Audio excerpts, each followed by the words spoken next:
Irmãos, glória a Deus.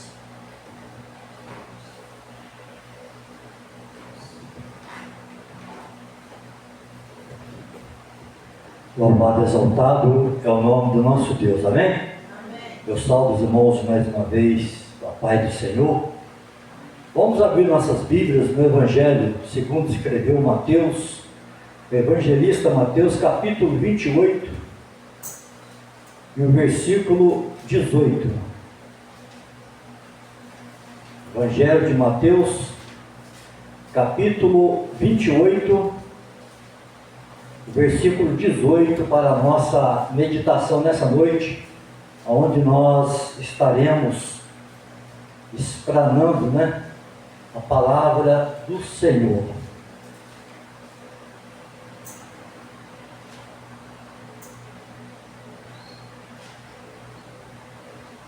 Irmãos, acharam? Nos diz assim, versículo 18: E, chegando-se Jesus, falou-lhes, dizendo: É-me dado todo o poder no céu e na terra. Amém? Amém. Podeis assentar. Irmãos, aqui nós estamos mediante uma palavra poderosa, aonde muitos, até mesmo alguns discípulos de Jesus, duvidavam que isso fosse acontecer. Porque quando Jesus estava no meio dos seus discípulos, Jesus ele falava também do sobrenatural, daquilo que ele haveria de vencer.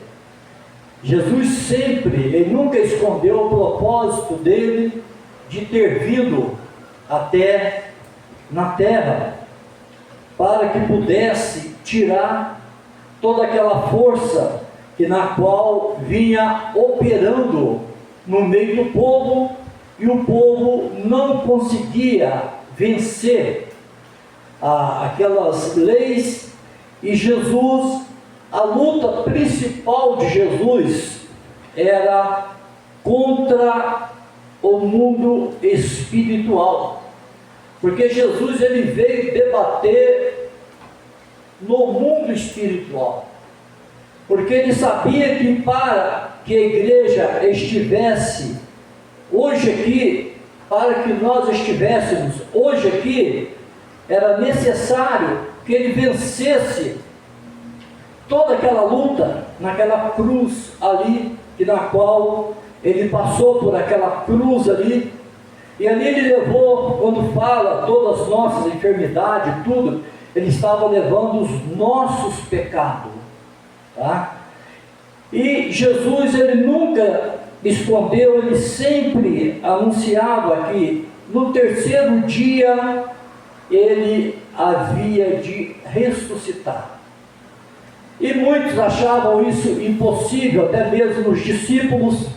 E no decorrer da morte de Jesus, nós podemos ver aqui que Maria Madalena e a outra Maria foram ver o sepulcro, no versículo 1 do capítulo 28, e no final do sábado, quando já despontava o primeiro dia da semana, Maria Madalena e outra Maria foram ver o sepulcro.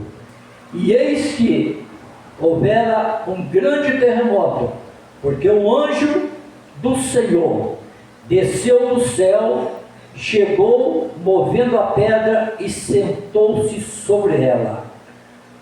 E o seu aspecto era como um relâmpago, e a sua veste branca como neve. E os guardas, com medo dele, ficaram muito assombrados e como mortos. Mas o anjo, respondendo, disse às mulheres: Não tenhais medo, pois eu sei que buscais a Jesus que foi crucificado. Aqui nós já estamos entrando numa espiritualidade, e nós observamos que as duas pessoas que levaram a sério e foram diretamente no sepulcro no amanhecer do dia, foram Maria Madalena e outra Maria. E os discípulos mesmos não chegaram nenhum, até que aquele anjo aparece para elas e anuncia a ressurreição de Jesus, que Jesus já não estava mais ali.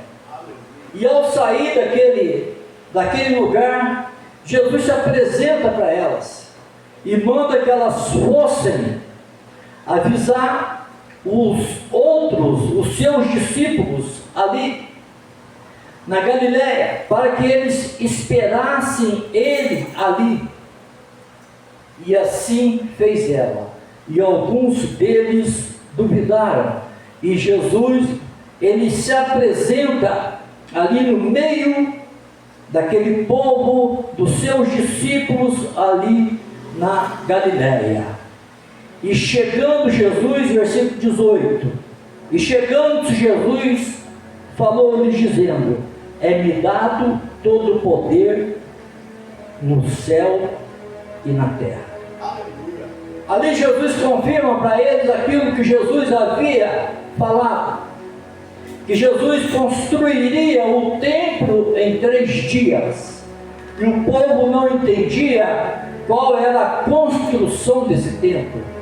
A construção desse templo era a ressurreição de Jesus, que daria em 3 dias, e ali se formaria uma igreja através da morte de cruz de Jesus, porque através daquela cruz ali, Jesus ele vence a morte.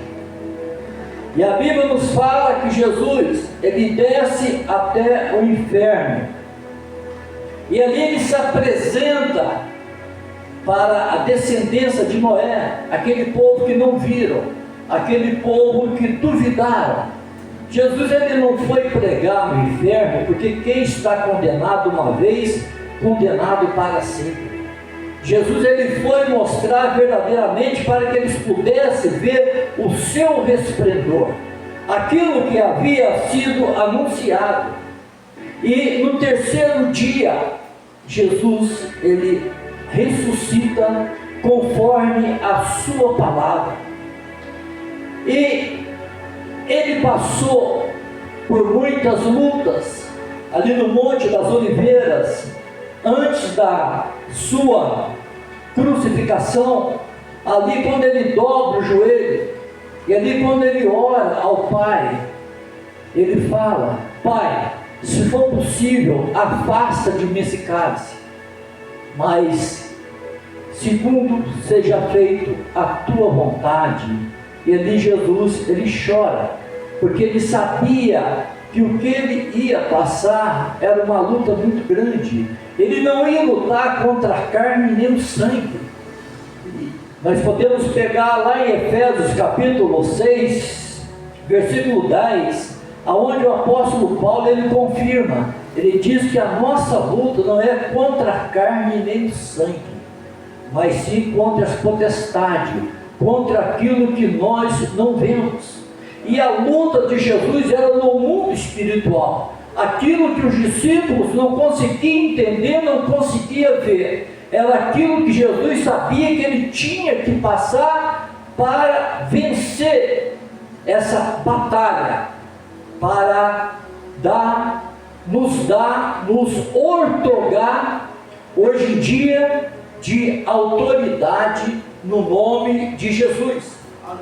Então nós vemos hoje em dia muitas pessoas, às vezes, sofrendo com batalhas interiores, muitas das vezes sendo atormentadas suas mentes e sentimentos. Muitas vezes as angústias são profundas durante as guerras que nós passamos. Só que o que nós temos que entender, que o que nós passamos, muitas das vezes, são coisas espirituais. quando se trata de angústias, as nossas emoções, os nossos sentimentos são dilacerados. Tudo isso que nós passamos por dentro é uma guerra, muitas vezes, que nós estamos travando na espiritualidade. E o que acontece é que muitas das vezes nós queremos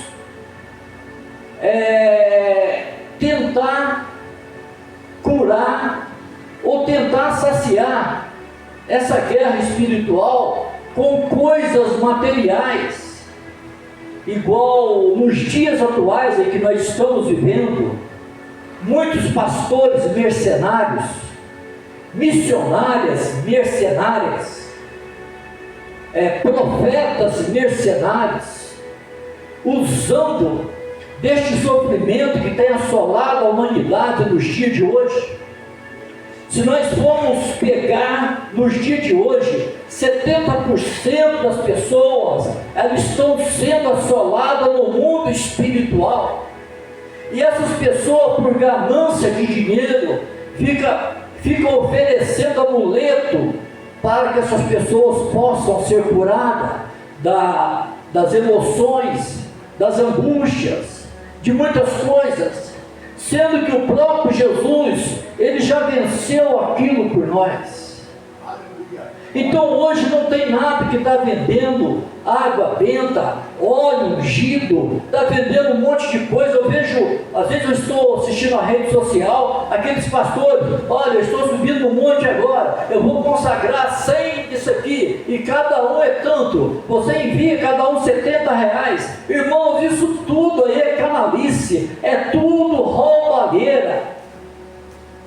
Jesus, quando pagou o seu preço ali na cruz, ele não cobrou nada, ele deu a sua própria vida para nós. E como que esses mercenários que não pagaram nada, receberam também de graça, e agora querem passar uma coisa para nós que não existe, não tem respaldo bíblico? Eu vou dizer uma coisa para os irmãos. Não sei se é orgulho da minha parte, mas eu não sinto que seja orgulho da minha parte. Eu nunca peço oração para ninguém. Eu não sinto que seja orgulho da minha parte. Sabe por quê? Se eu posso buscar, para que eu vou estar pedindo? Se eu sei aonde é a fonte, eu conheço a fonte, eu fui salvo por ela, fui liberto por ela, eu sei aonde que está a fonte. Para que todo mundo que eu encontrar ficar pedindo oração? Eu não peço, eu vou buscar. Às vezes eu estou passando por cada período, porque muitas vezes as pessoas acham que pastores não passam por luta. Olha, tem dia que só a misericórdia de Deus na minha vida. Tem dia que parece que está tudo obscuro, aquela coisa. Eu falo, meu Deus, o que é isso? Eu dobro o joelho e começo a buscar.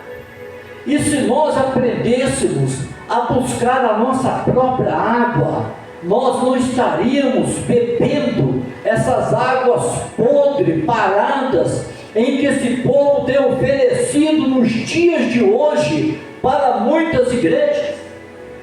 O profeta Jeremias, ele profetiza ali que Deus entristece com aquele povo de Israel, porque aquele povo deixa as águas correntes para cavarem cisternas para si.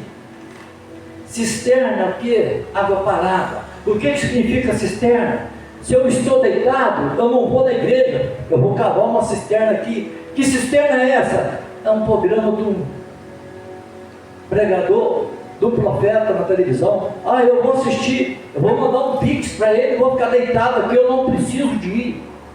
Irmãos, nós temos que buscar da água que possui vida, a água que é vida, e deixar de andar bebendo dessas águas paradas que esse povo tem oferecido, que nem vida por eles próprios eles têm.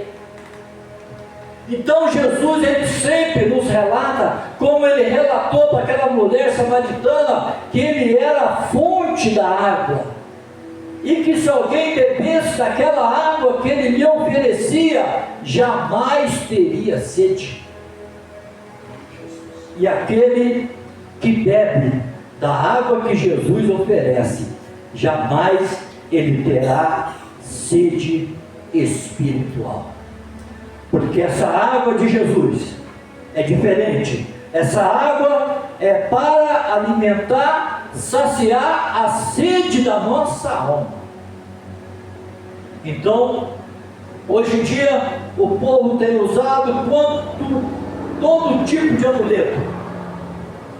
Com tudo isso, temos que ter a certeza que Deus é maior do que o gigante que enfrentamos todos os dias.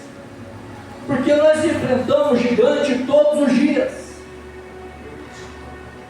Às vezes é através de uma palavra, de uma pessoa, é no trabalho, para chegarmos até a igreja. Muitos dias nós encontramos dificuldade para estar aqui.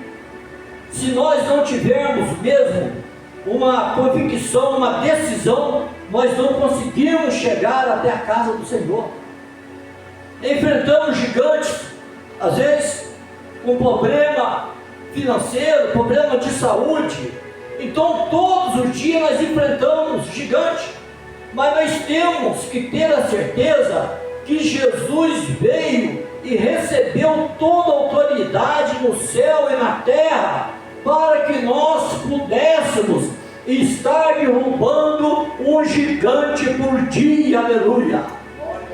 Ele nos ortogou de autoridade, porque quando o gigante aparecer até nós, que nós façamos igual Davi. Você vem a mim. Ele não chamou nem aquele gigante de Golias, ele chamou de incircunciso. Incircunciso, você vem a mim com espada, com escudo, com tudo, mas eu vou a ti através do meu Deus. Aleluia. E quando o gigante se apresentar para nós, nós temos que apresentar a ele que o nosso Deus é maior do que qualquer coisa que possa apresentar mediante nós. Se o problema que estamos passando é grande, vamos chegar para o nosso problema e dizer: o meu Deus é maior do que você. É assim que nós vencemos a batalha, sem murmuração e sempre confiante na palavra do Senhor, sempre confiante naquilo que o Senhor nos ortogou.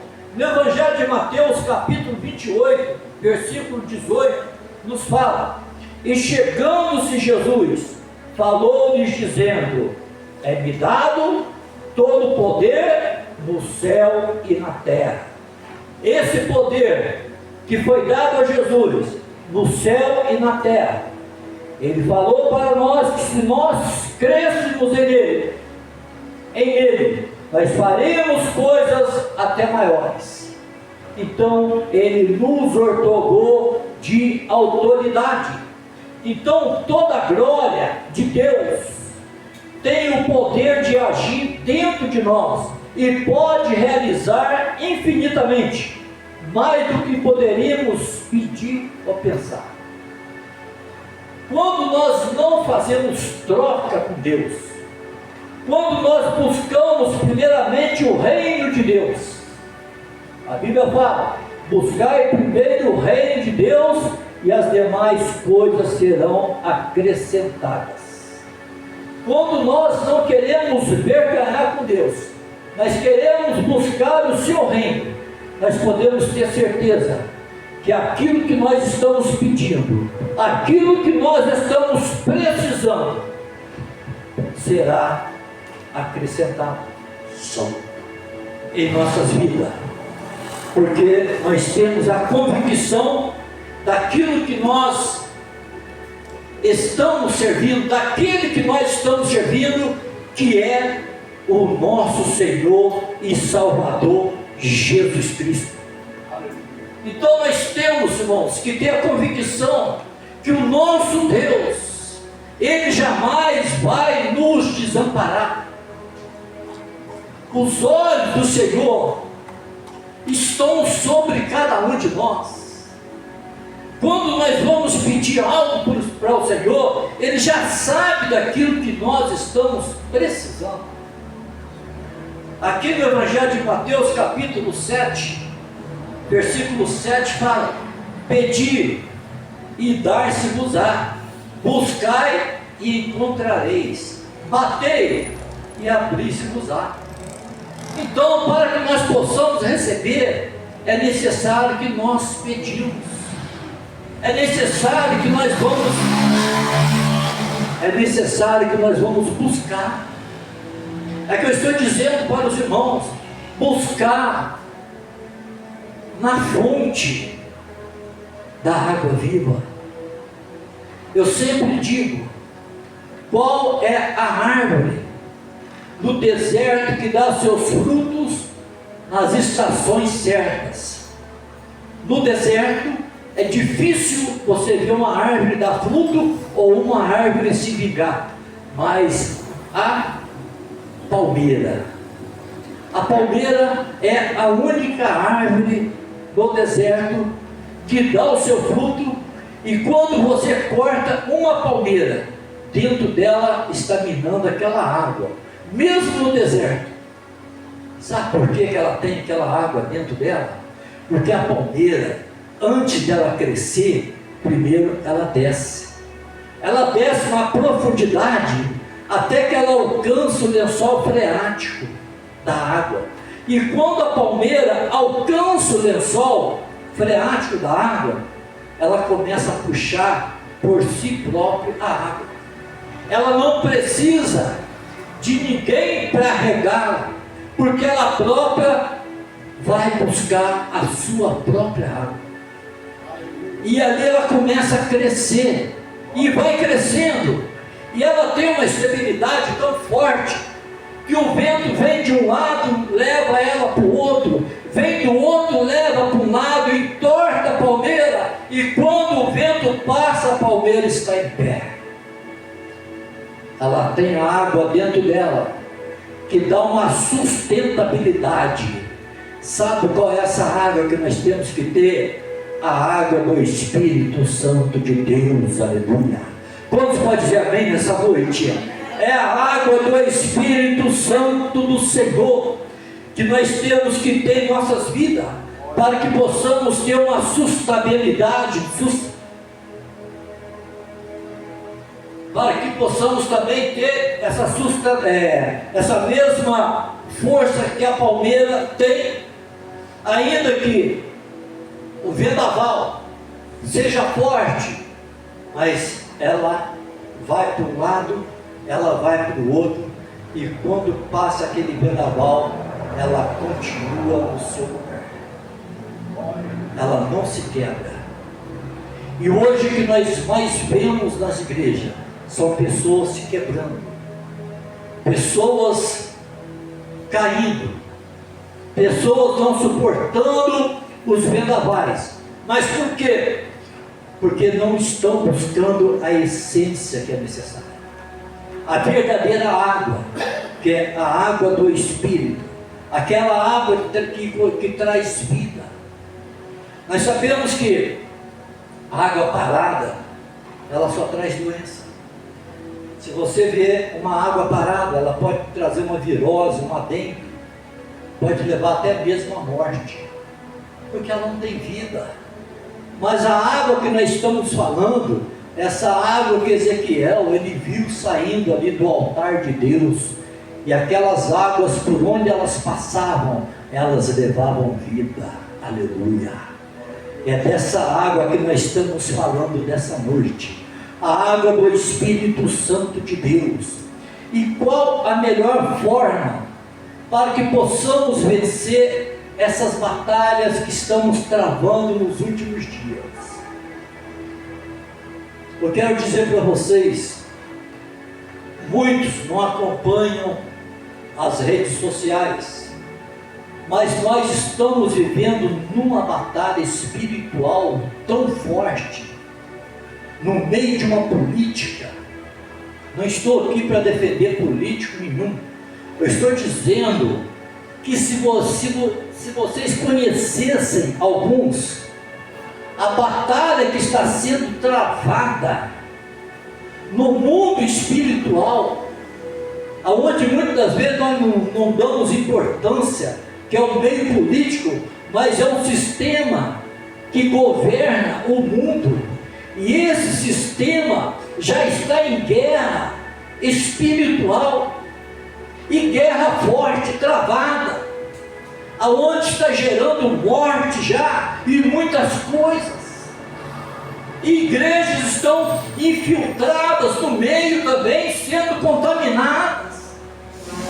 Então nós temos que tomar cuidado, porque o inimigo chegou a hora dele não perder mais tempo. Ele sabe que ele tem que agir agora, porque o tempo está se findando, o hoje não volta mais.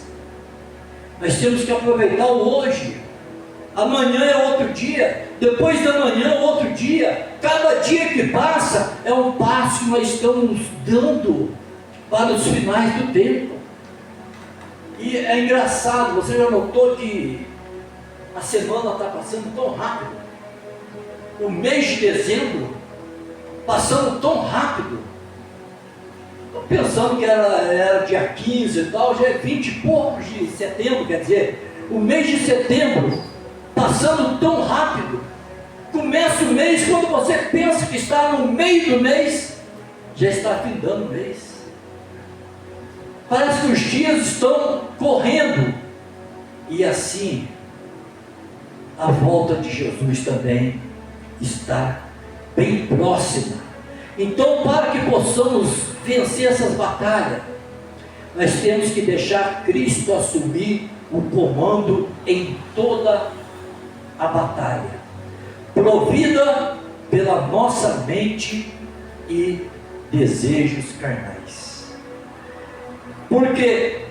Porque quando nós temos uma mente ligada a Cristo, nós vamos controlar a nossa carne. Mas quando a nossa mente está fracassada, quando a nossa mente está sem uma proteção, a proteção da nossa mente é onde o apóstolo Paulo cita o capacete da salvação, porque o capacete é onde ele anula todo aquilo que vem do inimigo. Tudo que vem do inimigo, quando nós colocamos o capacete da salvação, ele aniquila que aquilo penetra em nossa mente. E quando nós estamos com a mente alicerçados em Cristo, nós conseguimos controlar os desejos da nossa carne, porque é uma luta entre o Espírito e a nossa carne. Mas quando nós esquecemos um pouquinho e lerdeamos com a nossa mente, nós deixamos a nossa carne longe e chegamos a trazer até desejos para a nossa carne. Então é uma luta constante, e essa luta nós só vamos vencer a partir do momento que nós deixarmos Cristo comandar a nossa mente, porque através da nossa mente nós controlamos todo o nosso corpo, porque o nosso corpo ele é comandado pela nossa mente. Até o mover do dedo, qualquer coisa que nós vamos fazer, primeiro é dado o comando da nossa mente.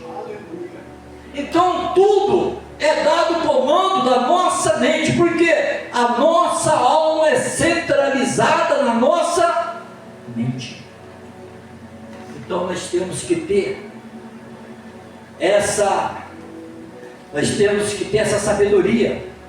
Aqui na Epístola de Tiago, capítulo 1, versículo 13: ninguém sendo tentado, diga, de Deus sou tentado, Porque Deus não pode ser tentado pelo mal e a ninguém tenta. Se Deus não pode ser tentado, porque Ele é Deus, Ele não vai tentar ninguém. Pelo contrário, Deus vai fortalecer aqueles que estiverem ligados nele. Deus vai revestir aqueles que estiverem ligados nele, mas não ser tentado por Deus. E no versículo 14, mas cada um é tentado quando atraído e engodado pela sua própria concupiscência. Ou seja, aquilo que nós vamos puxando, nós vamos alimentando.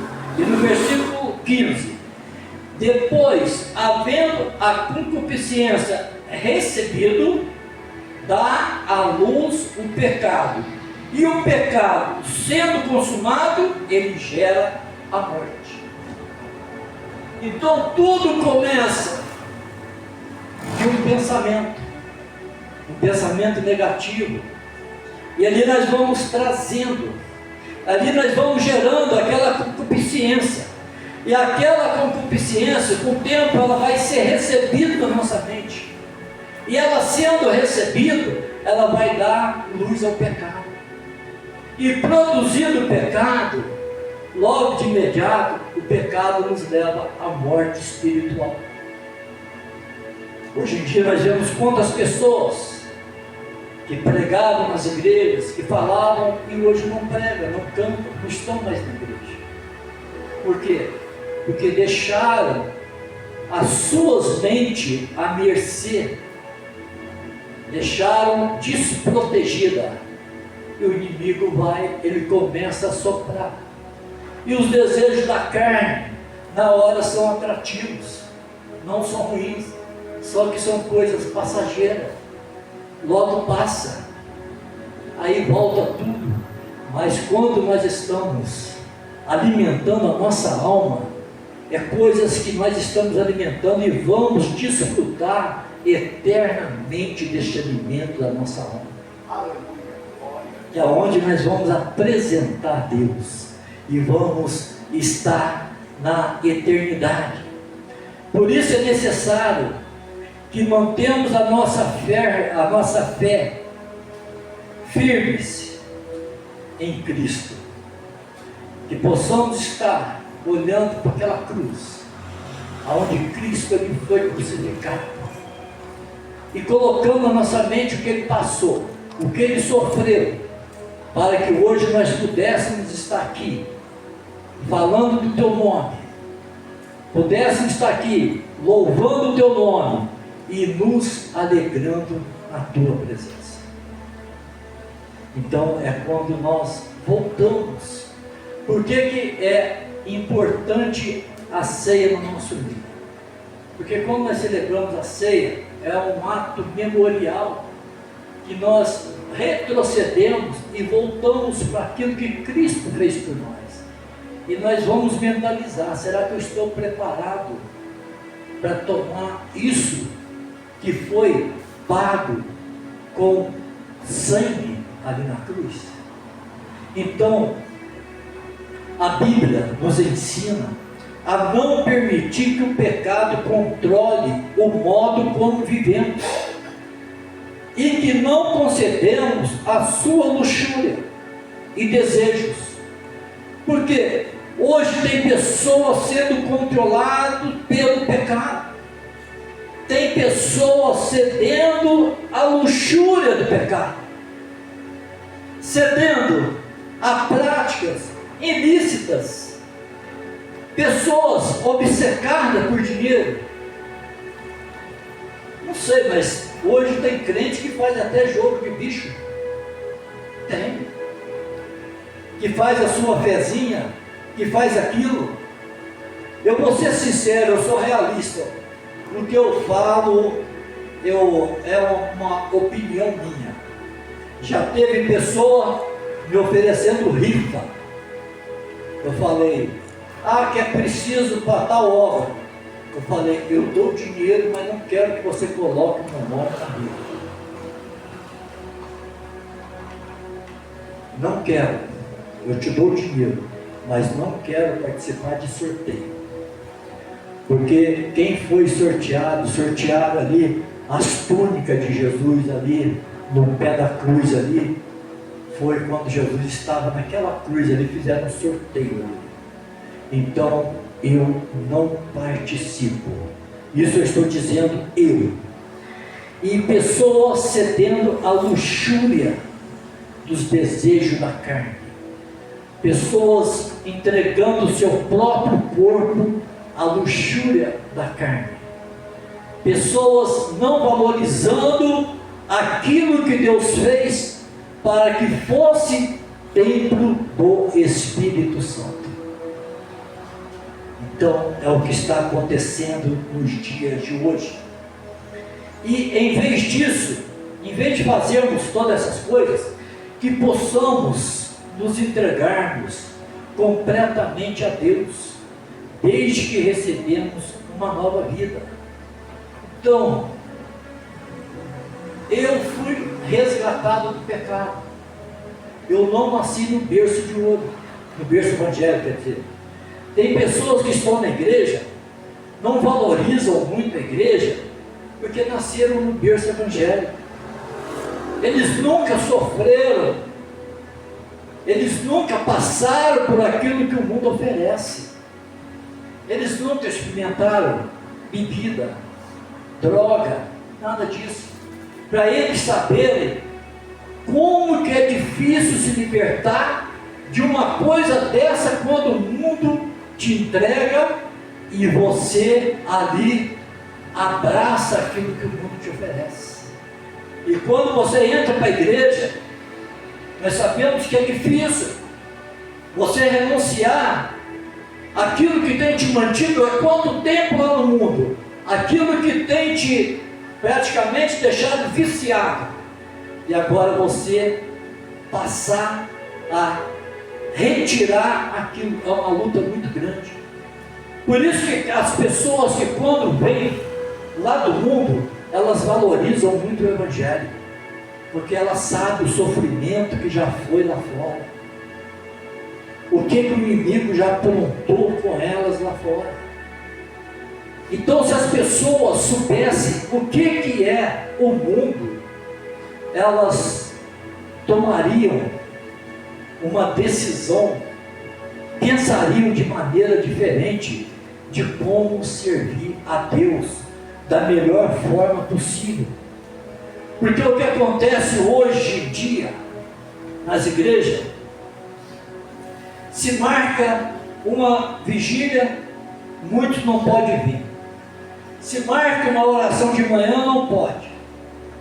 E essas pessoas que às vezes estão viajando, fazendo romaria, que sai de um estado longe para outro estado a pé, andam distância nas distâncias a pé, com um pauzinho ali na mão, uma lanterninha, e de noite andando pelas rodovias aí, para chegar até o destino delas. Por isso que a Bíblia fala que os filhos das trevas são mais prudentes que os filhos da luz, porque eles têm aquela prudência, eles fazem aquilo tudo, mas amanhã, se acontecer deles vir para a igreja, aceitar Jesus, estiver na igreja, se alterar um pouquinho o horário ou qualquer coisa, ele já começa a lamentar também.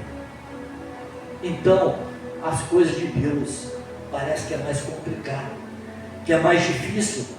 Aqui na Epístola do Apóstolo Paulo aos Romanos, capítulo 6, versículo 12 e o 13, diz assim: não reine, portanto, o pecado em vosso corpo mortal, para lhe obedecerdes em suas concupiscências, nem tampouco apresenteis os vossos membros ao pecado por instrumentos de iniquidade, mas apresentai-vos a Deus como vivos dentre mortos, e os vossos membros a Deus como instrumentos de justiça.